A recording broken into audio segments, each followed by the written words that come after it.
Hello mga kaibigan, mga ka-idol, kumusta kayo ngayong hapon? Kumusta kayo dyan? At umuulan nga po, ayan. Hindi ko alam kung hindi ba titigil yan. Alam, umuwi ako yan, basang-basa ako. Kaya ngayon guys, andito na ako sa bahay. Wow naman! Ng aming hapunan. Wow! Kasi na kayo sa aming bahay dahil yan, maliit lang ang aming bahay. Ayan, ang ulam namin ay galunggong. Hindi ko na pinakita dahil napakaliit lang. Sarap ba? Eh, masarap naman guys. Mga ka-idol dyan, kumusta na kayo? Shoutout po kayo si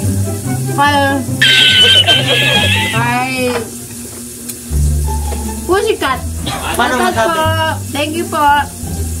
Lagi po kayo nakasuporta sa akin. Kilala kong kaliskis mo. Oy. Sarap ng pritong isda. Gusto ko yung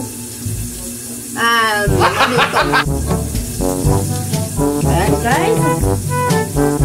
Magluluto ako ng ng kangkong. Hindi ko naman tatumulan namin kasi alam mo naman. Diba?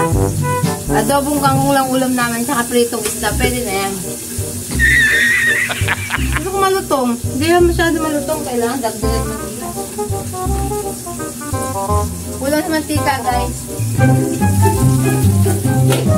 Takot ako sa sa mantika. Ay sa matasin na ay na mantika. Gugutom na ako. O, kumusta kayo dyan? Alam nyo naman guys, itong aking bahay.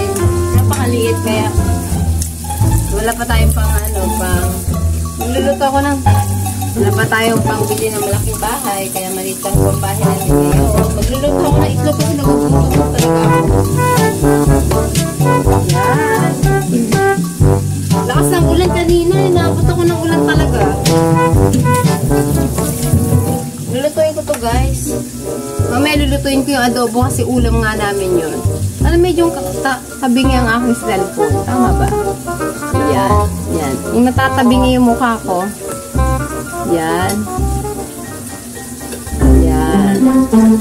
O, di ba nito ang bahay namin? Ito pa rin ang bahay ko. Kasi ang namin.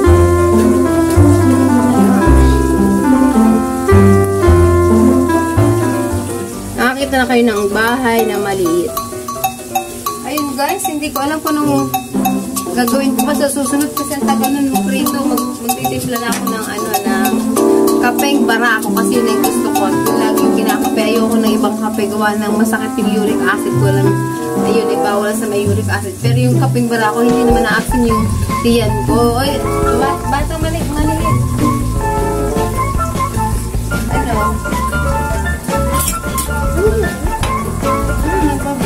Nagbablog daw ba ako?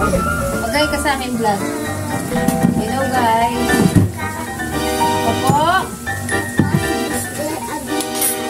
Pamangkin ko po yan. Pangalan ng daddy mo? Ano pangalan? Abiel. Bienvenido. Baka naman bienvenido. Ano ba yung nasa ilong mo? Nakita mo nga yung nasa ilong mo.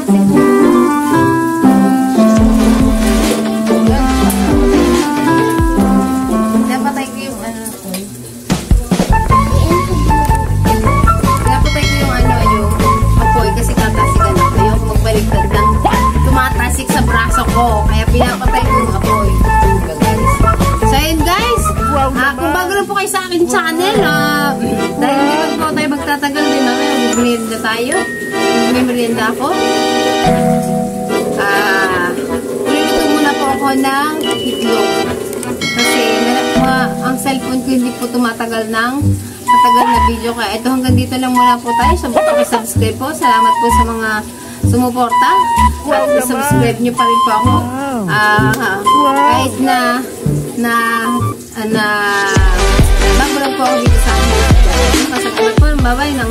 Maraming salamat. Ingat-ingat. God bless you to all guys. Bye-bye.